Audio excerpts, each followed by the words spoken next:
Alright guys, this is Thungon here with another Minecraft video, but you might be thinking to yourself that this is not Minecraft, and indeed it isn't. I'm in Photoshop right now, and this is the SketchUp design, very sketchy, of a Race for the Mole map I am currently making. I tried making a complete the monument map with all 16 mole. Did not work out so well. I'm not that motivated or that into a single player to do all that work, at least as of right now. But a race for the wool, 3 wool, sounds pretty good. Okay, so in the middle right here, we have the start. This is where the people start. It's actually up higher now, like near the top of the world. Actually, yeah, this is kind of old. The start's up here, and I don't really know where the victory monuments are yet. They used to be on top of these black towers. I should explain a bit. Okay, this map is, well, Vex 2 Race for the Wolves are linear.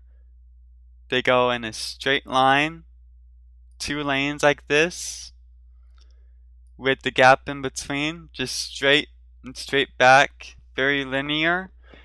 And I wanted to go for linear branching. Oh. How do I do that? Nope.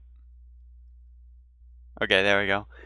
Okay, so linear branching means you start and then the starting area is in one position and you go out and back different directions to get each wool. And this way there are 3 directions.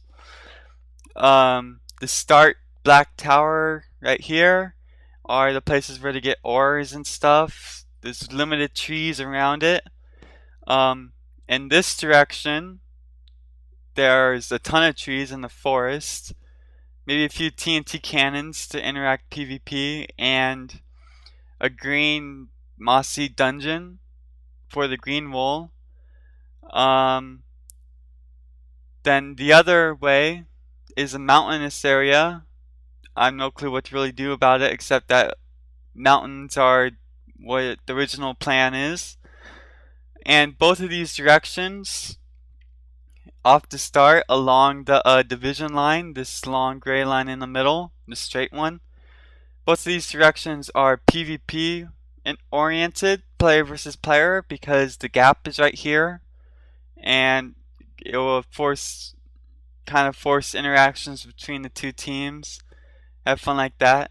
And at the same time, the lanes going backwards, off perpendicular from the start, are mob based, mob versus player based, meaning the mobs are the main enemies and not the other people.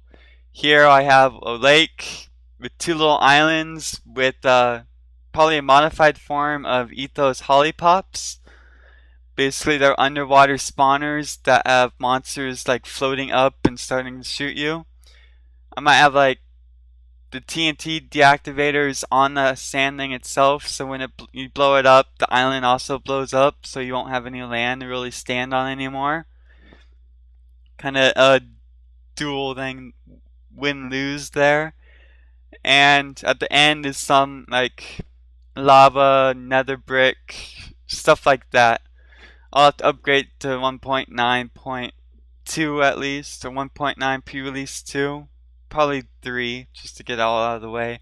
I'm still playing 1.8.1, and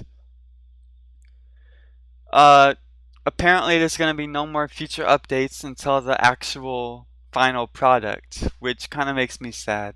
But oh well. I think I'll have to go to the pre-release, which I don't really want to do, but we're forced to. So, lose. Anyways, let's go into Minecraft and see how I actually started this thing. Alright, so now we are in the Race for the Wool map itself. On top of this tower is the basic spawn. I assume to spawn on all bits of this tower from over here to over here. That means the actual spawn is corrupted or something, and whenever you die you spawn up here for unless you like reset it in a bed or something. But here's the start area. I'll probably line it up with glowstone. I'm in creative mode for the most part of this, and survival mode when I want to use world edit and stuff. I did install world edit for this and single player commands just because it's a huge project and entering MC edit is a lot more painstaking than just using world edit. Kind of lazy, but man, that'll be a lot of switching back and forth without it. So spawn up there. These are the two starting areas. The basic pistons pull back and you fall through. The redstone's simple. When one team pulls a lever, it does nothing. It waits for the other team, and then even if this team flicks the lever back before the other team even does it, it would still just wait. So as soon as both teams put it on once, even if both are back up, the pistons will open and stay open for the rest of the map. Right there. So the pistons open and the map begins. It's basic redstone. Oh no, that's not good. We need a lever. Yeah. A sword is my brush, a smooth tool, the wooden sword. Okay. So when the lever powers on, it powers this R Snorlatch right here. A vertical R Snorlatch. And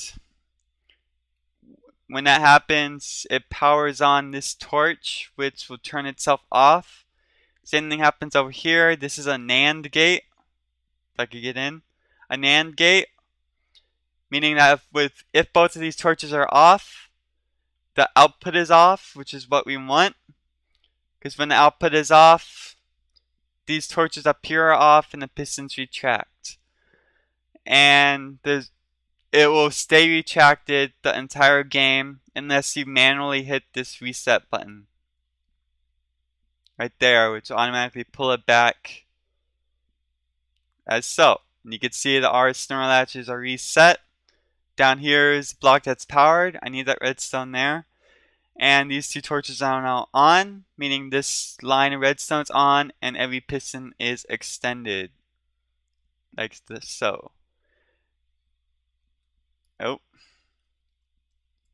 I miss single player commands, but I noticed that as soon as I upgraded it, piston elevators do not work at all. I don't know why. I don't know how, but they don't. And that makes me sad. I did a whole backup of my whole entire Minecraft folder just so I could replace it back and forth if I ever do want to use it. But I was thinking that, okay, so when they fall, this is the start. Very inconspicuous. They can't really do anything because they don't have any tools yet. So the only thing they can do is break glass or fall down all the way down to the very bottom of the whole map. And I want to fix this. Where is my bucket of lava? So we need light in here. We don't want them finding mobs just yet. That's how I do my lava lights. 3 blocks in a row. Lava up top. It flows down, covers the entire block. If I just put it like even with a glass, it would cover like 15/16. But I do the whole block like that. And yeah. I think this is well lit enough, except maybe spots right here. I could just put torches or something. Although I don't want them to get torches just yet. And so they'll fall down all the way down. Squids are still spawning in my area because this water thing's the only water in the whole map. So now that at the near bottom of the map, you can see fog. When you're in that near top, you can see the clouds. Uh, that square box over there. This square box over here is where the other people will land, roughly, and they could shoot each other. And here would be like 2 or 4 bows, 2 stacks of arrows, a stack of torches, stuff like that. And immediately they could start mining, except they have no real wood yet, so they need to go find wood. That's what I want. Stress immediately, and like clogged, compact. Just add a new feeling to the maps. I feel like they were too open before. Yeah, so they'll get their tools there. Up here is a bunch of coal, gravel for effect. Down here will be completely dark. So mobs are here, and then bedrock fog. Very compact here. Close that off. And here there's direct PvP interaction with arrows, and they can't dig around the obsidian yet by hand, or it just take forever. Which will just mean they're just standing here forever free to be shot at. And just direct PvP line of fire right there is what I want. This is the iron area. Holes in the ground are intentional, so they could be shot in the holes. Yeah, I'm evil. Yeah, this is the iron deposit. Not much iron, but at the same time, I think I'll include the ores in the mountain. Just to have something more to do in the mountain. Like the trees. The forest area has all the trees. I love torches and the fog. They kind of flicker. Very cool effect. And then there's this way. This will be covered in clay. Just like that. And then there's this way, which is the secret way. This area is covered completely in bedrock. Come on. Oh, I missed it. Let's try that again. And it's just a secret chest with dirt, and then get a quick wood if you get there quickly, so you don't have to go traveling all the way around up to get the wood, which is quite a distance away. But you have dirt, wood, and ladders, so you could come out this direction and just ladder your way up, and then use the dirt to get some trees going. So you get the wood, and this area is not going to have a whole lot of stone. I'm going to take it all out and replace it with like bricks or something that you can't make tools out of because I'm evil. I just want resources to be hard to get in this map. So this side, the stairs come up this way. The ladders, opponents' stairs will come right here as well, and ladders to shoot each other off. The great fun of ladders. And then you're over the huge pit again, so you have to do some tricky jumps. Sprint jump right there. Or you could, if you have blocks, you could actually make a thing across, but then you have to watch out because if you spawn at the original spawn again, and there's no beds yet, so if you die and spawn at the original spawn, you will fall and you'll hit the bridge you just made. Yes, pure evil. And this side will be stairs or something up more. Maybe to another small patch of coal or something. This lava thing is just so you could see the other pillars. It's not supposed to come out. That's just because I updated the blocks by accident. And they just flow out like that. But eventually they won't fall out unless you do update the blocks in game.